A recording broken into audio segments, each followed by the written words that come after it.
سابق وزیر اعلیٰ پنجاب چودھری پرویز الہی کے خلاف ایک اور مقدمہ درج۔ اینٹی کرپشن میں درج مقدمات کی تعداد 6 ہو گئی۔ اینٹی کرپشن حکام کے مطابق نیا مقدمہ شوگر ملز کرشنگ کوٹا بڑھانے کے الزام میں درج کیا گیا۔ سابق وفاقی وزیر خسرو بختیار کا بھائی مخدوم عمر شہریار بھی نامزد۔ کیس میں سابق سیکرٹری ڈاکٹر خرم شہزاد سمیت 3 ملزمان گرفتار ہیں۔ ادھر محمد خان بھٹی کو خلاف قانون پرنسپل سیکرٹری تعینات کرنے کا کیس۔ لاہور کی عدالت نے سابق وزیر اعلیٰ پرویز الہی کو جوڈیشل ریمانڈ پر جیل بھیج دیا۔ اینٹی کرپشن کے جسمانی ریمانڈ کی استدعا مسترد۔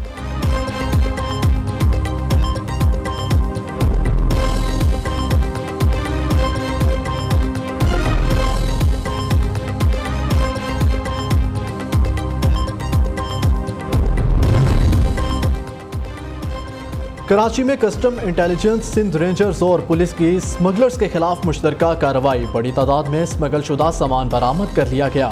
ٹائر، ریگزین، پلاسٹک دانہ اور دیگر سامان شامل تمام سامان کو 16 ٹرکوں کے ذریعے کسٹم انٹیلیجنس دفتر منتقل کر دیا گیا۔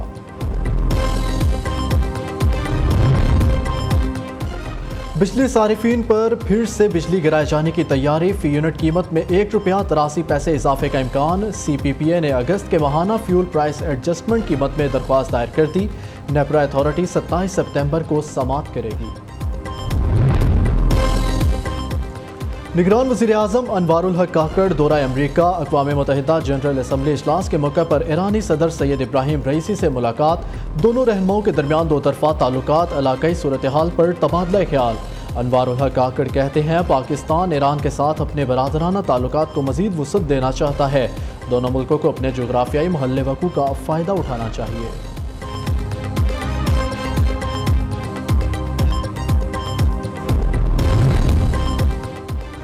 ترک صدر رجب طیب ایردوان نے مسئلہ کشمیر ایک بار پھر اقوام متحدہ میں اٹھا دیا۔ معاملے کے پائیدار حل کے لیے پاکستان اور بھارت کے درمیان مذاکرات کی حمایت بھی کر دی۔ کہتے ہیں جنوبی ایشیا میں پائیدار امن کے لیے مسئلہ کشمیر کا پرامن حل ضروری ہے۔ مذاکرات کے لیے ترکیہ اپنا کردار ادا کرنے کے لیے تیار ہے۔ جنرل اسمبلی سے خطاب میں رجب ایردوان کا کہنا تھا اقوام متحدہ کو اپنے قیام کے مقاصد کی عکاسی بہتر انداز میں کرنی چاہیے۔ غیر ملکیوں سے نفرت، نسل پرستی، اسلاموفوبیا نئے بحران کی شکل اختیار کر گیا ہے۔ ترکیہ دنیا میں تنازعات کے خاتمے اور امن کے فروغ پر یقین رکھتا ہے۔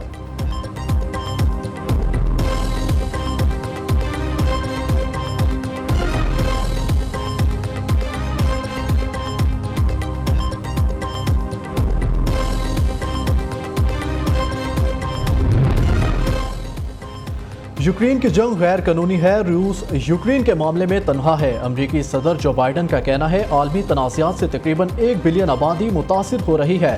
موجودہ دور کے چیلنجز سے نمٹنے کے لیے دنیا میں امن کی صورتحال کو بہتر بنانا ہوگا۔ انسانی حقوق، خود مختاری اقوام متحدہ کے چارٹر کے بنیادی نکات ہیں۔ اقوام متحدہ کو یوکرین میں روس کی جارحیت کے خلاف کھڑا ہونا چاہیے۔ اقوام متحدہ کی جنرل اسمبلی کے 78ویں اجلاس سے خطاب میں امریکی صدر نے کہا ایران کے عدم استحکام کی سرگرمیوں سے نمٹنے کے لیے بھی اتحادیوں کے ساتھ کام کر رہے ہیں۔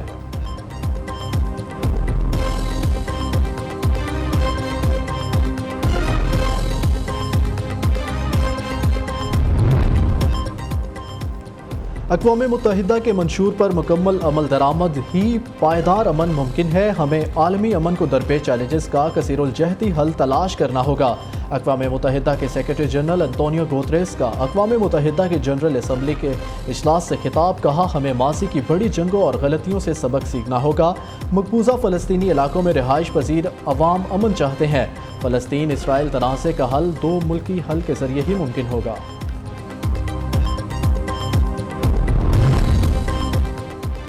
وزیر خارجہ جلیل عباس جیلانی کی اقوام متحدہ کی جنرل اسمبلی کی سائیڈ لائن پر مختلف ممالک کے ہم منصبوں سے ملاقاتیں۔ وزیر خارجہ کی سعودی ہم منصب شہزادہ فیصل بن فرحان ال سعود سے ملاقات۔ 2 طرفہ تعلقات اور خطے کی صورتحال پر بات چیت۔ دونوں رہنماؤں کا دونوں ممالک کے درمیان قریبی تعلقات میں اضافے کا عزم۔ وزیر خارجہ جلیل عباس جیلانی سے بیلاروس اور کیوبا کے وزرائے خارجہ کی بھی ملاقات۔ 2 طرفہ تعلقات اور باہمی دلچسپی کے امور پر تبادلہ خیال کیا گیا۔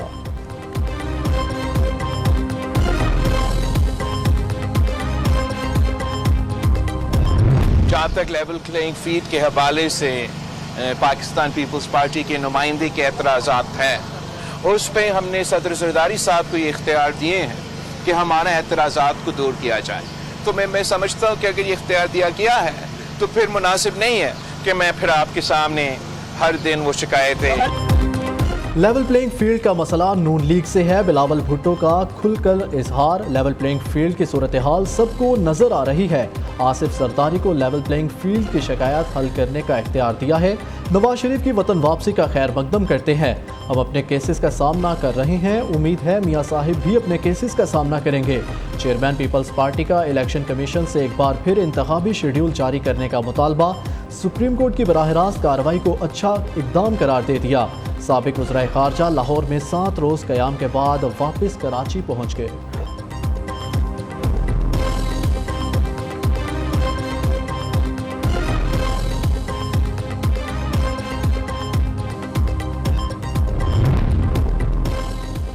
قائد نون لیگ کی وطن واپسی پلان میں تبدیلی. استقبال نہیں اب جلسہ ہوگا. نیو نیوز پلان سامنے لے آیا. قائد نون لیگ لاہور ایئرپورٹ پر لینڈ کریں گے. شہباز شریف، مریم نواز، حمزہ شہباز اور چند سینئر رہنما استقبال کریں گے. کارکنوں، پارٹی عہدیداروں، سابق ارکان اسمبلی کو ایئرپورٹ جانے سے روک دیا گیا. نواز شریف ایئرپورٹ سے ہیلی کاپٹر کے ذریعے مینار پاکستان پہنچیں گے. ملک بھر سے نون لیگی رہنما اور کارکن گریٹر اقبال پارک جمع ہوں گے. نون لیگ نے ڈویژنل اور ضلعی کمیٹیاں تشکیل دے دی. لیگی قیادت کا پی ٹی آئی کے 2011 کے جلسے سے بڑا جلسہ کرنے کا ہدف.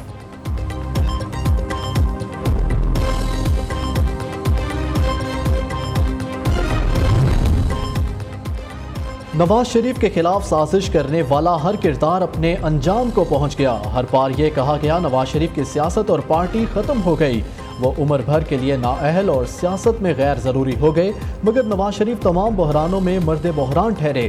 انہوں نے بہت اتار چڑھاؤ دیکھے مگر ہمیشہ اچھا کم بیک کیا. نائب صدر نون لیگ مریم نواز کا لاہور میں پارٹی پروگرام سے خطاب. چیف آرگنائزر نون لیگ کی لندن روانگی میں 1 روز کی تاخیر. کل رات لندن روانہ ہوں گی.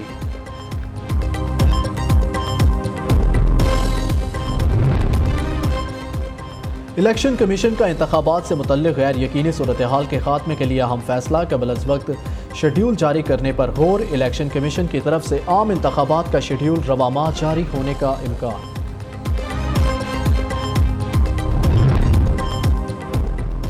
Army chief general Asim Munir کا بروتھا گیریسن کا دورہ. کثیر الملکی اسپیشل فورسز کی مشترکہ مشق کی افتتاحی تقریب میں شرکت. آئی ایس پی آر کے مطابق سپہ سالار کو general officer commanding special services group کی جانب سے مشق کے حوالے سے بریفنگ دی گئی. Chief of army staff general Asim Munir کا کہنا ہے پاک فوج کے جونیئر لیڈرز نے دنیا بھر میں تربیت، آپریشنز اور عالمی معیار کے مقابلوں کے شعبوں میں ہمیشہ اپنی صلاحیتوں کا لوہا منوایا ہے.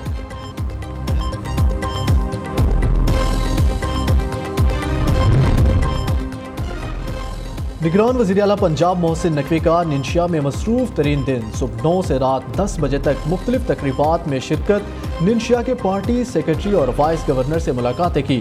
رات گئے فورم کے شرکاء کے اعزاز میں دیے گئے عشائیے میں بطور مہمان خصوصی شرکت کی. ٹویٹ میں لکھا چین کے شہر ینچوان میں ننشیا کمیونسٹ پارٹی کے سیکرٹری لیانگ ین شون اور ان کے وقت کے ساتھ نتیجہ خیز ملاقات ہوئی. پنجاب میں زراعت، لائف سٹاک اور صنعت میں سرمایہ کاری کے مواقع پر تبادلہ خیال کیا گیا. باہمی ترقی کے لیے برادر ملک چین کے ساتھ تعلقات کو مضبوط بنانے کے لیے پرعزم ہے.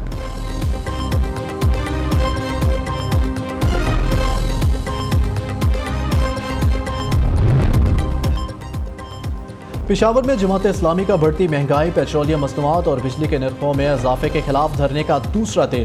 امیر جماعت اسلامی سراج الحق کہتے ہیں عوام نے جرنیلوں اور ان کے گملوں میں پھلنے والے سیاستدانوں کو دیکھ لیا.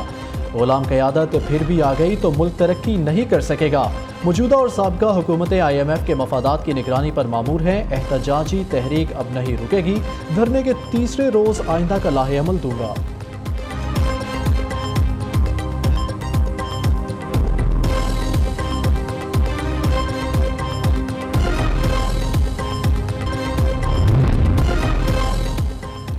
اداکارہ ماہم امجد کے والد کا قتل کیس. سندھ ہائی کورٹ کا ملزم کی حوالگی سے متعلق وزارت خارجہ کے جوابات پر عدم اطمینان کا اظہار. عدالت ملزم تقی حیدر شاہ کی گرفتاری میں ناکامی پر بھی برہم.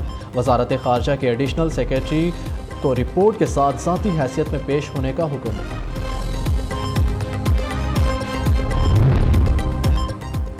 ملکی معیشت کے لیے امید کی کرن رحیم یار خان میں گیس کے بڑے ذخائر دریافت نواحی علاقے چک 214 ون ایکسپلوریٹری کنویں سے گیس کے بڑے ذخائر دریافت ہوئے OGDCL کے مطابق دریافت مقامی وسائل کے ذریعے توانائی کی طلب اور سپلائی میں فرق کو ختم کرنے میں نمایاں کردار ادا کرے گی کمپنی توانائی کی ضروریات کو پورا کرنے کے لیے اعلیٰ کارکردگی کے لیے بھارت دوسرے ملکوں میں بھی دہشت گردی میں ملوث نکلا کینیڈا میں سکھ رہنما ہردیپ سنگھ نجر کے قتل میں بھارتی حکومت ملوث ہونے کی تصدیق کینیڈا نے بھارتی انٹیلیجنس را کے سربراہ کو ملک بدر کر دیا سینئر بھارتی سفارتکار بھی کینیڈا سے بے دخل کینیڈین وزیر اعظم جسٹن ٹروڈو کہتے ہیں سکھ رہنما کے قتل میں بھارت کا ہاتھ ہو سکتا ہے انٹیلیجنس نے ہردیپ کی موت میں بھارت کے تعلق کی نشاندہی کی ہے کینیڈین سرزمین پر قتل میں غیر ملکی حکومت کا ملوث ہونا خود مختاری کے خلاف ہے سکھ رہنما کے قتل کا معاملہ G20 کانفرنس میں مودی کے ساتھ اٹھایا تھا خالصتان کے حامی سکھ رہنما ہردیپ سنگھ نجر کو کینیڈا میں گردوارے کے سامنے 18 جون کو گولیاں مار کر ہلاک کیا گیا تھا